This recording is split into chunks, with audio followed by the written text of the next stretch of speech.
ನಿಖರವಾಗಿ ಹಾಗೂ ನೈಜ ಸುದ್ದಿಗಳಿಗಾಗಿ ವೀಕ್ಷಿಸಿ ಸತ್ಯ ಸುದ್ದಿ. ನಮಸ್ಕಾರ ವೀಕ್ಷಕರೇ, ಸತ್ಯ ಸುದ್ದಿಯಲ್ಲಿ ನಿಮಗೆ ಸ್ವಾಗತ. ದಾವಣಗೆರೆ ಜಿಲ್ಲಾ ಪೊಲೀಸ್ ದಾವಣಗೆರೆ ಗ್ರಾಮಾಂತರ ಉಪ ವಿಭಾಗ ಹರಿಹರ ನಗರ ಪೊಲೀಸ್ ಠಾಣೆ ಲಕ್ಷಾಂತರ ರೂಪಾಯಿ ಬೆಲೆ ಬಾಳುವ ಆಭರಣಗಳನ್ನು ವಾರಿಸುದಾರರಿಗೆ ನೀಡಿ ಪ್ರಾಮಾಣಿಕ ಮೆರೆದ ಕೂಲಿ ಕಾರ್ಮಿಕ.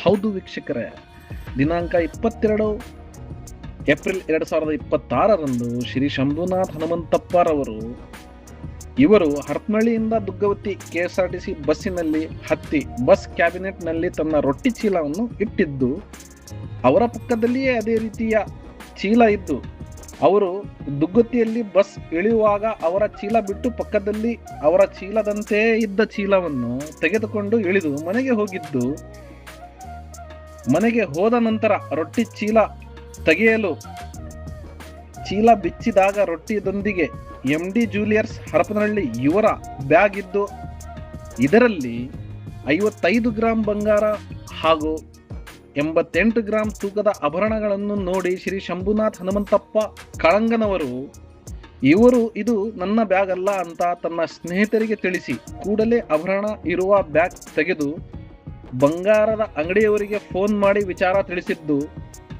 ಮಾನವೀಯತೆ ದೃಷ್ಟಿಯಿಂದ ಆಭರಣಗಳನ್ನು ಶ್ರೀ RF ದೇಸಾಯಿ ಹರಿಹರ ನಗರ ಠಾಣೆ ಪೊಲೀಸ್ ನಿರೀಕ್ಷಕರಿಗೆ ತಂದು ಒಪ್ಪಿಸಿರುತ್ತಾರೆ. ಸದರಿಯವರು ಪ್ರಾಮಾಣಿಕತೆ ಮೆಚ್ಚಿ ಮಾನ್ಯ ದಾವಣಗೆರೆ ಜಿಲ್ಲಾ ಪೊಲೀಸ್ ಅಧೀಕ್ಷಕರಾದ ಶ್ರೀ ಶೇಖರ್ HT ಹಾಗೂ ಹೆಚ್ಚುವರಿ ಪೊಲೀಸ್ ಅಧೀಕ್ಷಕರಾದಂತಹ ಶ್ರೀ ಪರಮೇಶ್ವರ್ ಹೆಗಡೆ, ಗ್ರಾಮಾಂತರ ಉಪವಿಭಾಗ ಪೊಲೀಸ್ ಉಪಾಧ್ಯಕ್ಷರಾದಂತಹ ಶ್ರೀ ರುದ್ರಪ್ಪ ಉಜ್ಜನ್ಕಪ್ಪರವರು ಶ್ರೀ ಶಂಭುನಾಥ್ ಹನುಮಂತಪ್ಪ ಕಳಂಗರ್ ಇವರಿಗೆ ಪೊಲೀಸ್ ಇಲಾಖೆ ಪರವಾಗಿ ಪ್ರಾಮಾಣಿಕತೆಯನ್ನು ಸನ್ಮಾನ ಮಾಡಿ ಗೌರವಿಸಿರುತ್ತಾರೆ. ವರದಿ ಸೈಯದ್ ಇರ್ಫಾನ್, ಸತ್ಯ ಸುದ್ದಿ ನ್ಯೂಸ್ ಕನ್ನಡ, ಹರಿಹರ.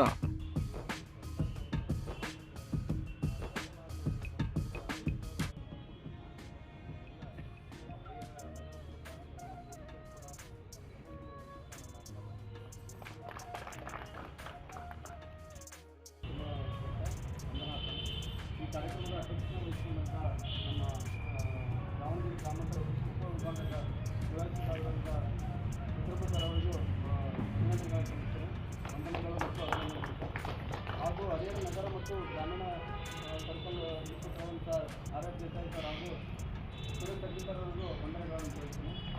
ಹಾಗೂ ಈ ಠಾಣೆ ಉಪನಿರೀಕ್ಷಕರಾದಂಥ ಮಂಜುನಾಥ್ ಸರ್ ಹಾಗೂ ನಮ್ಮೆಲ್ಲ ಸಿಬ್ಬಂದಿಗಳಿಗೂ ಮತ್ತು ಸಾರ್ವಜನಿಕರಿಗೂ ಈ ಕಾರ್ಯಕ್ರಮವನ್ನು ಯಶಸ್ವಿ ಮಾಡಿದಂಥ ಎಲ್ಲರಿಗೂ ಸಹಿತ ಪತ್ರಿಕೋದ್ಯಮಗಳು ಸಹಿತ ವಂದನೆಗಳನ್ನು ತಿಳಿಸಿ ಈ ಕಾರ್ಯಕ್ರಮವನ್ನು ಮುಗಿಸ್ತೀನಿ. ಜೊತೆಗೆ ಈ ಕಾರ್ಯಕ್ರಮದ ಕೇಂದ್ರ ಬಿಂದುವಾದಂಥ ಇವರು ಶಂಭುಲಿಂಗವರಿಗೂ ಅವ್ರಿಗೆ ನಾವು ಸರ್ ಇಷ್ಟು ಹೇಳಿದರು, ಜಾಸ್ತಿ ಹೇಳುವಂಗಿಲ್ಲ, ಅವ್ರಿಗೂ ತುಂಬ ವಂದನೆಗಳನ್ನು ಸಲ್ಲಿಸಿ ಈ ಕಾರ್ಯಕ್ರಮವನ್ನು ಮುಗಿಸ್ತೀನಿ.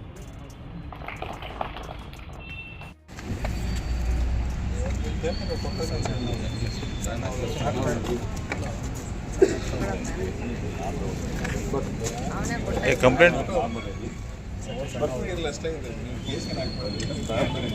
ಬೆಳೆಯುವ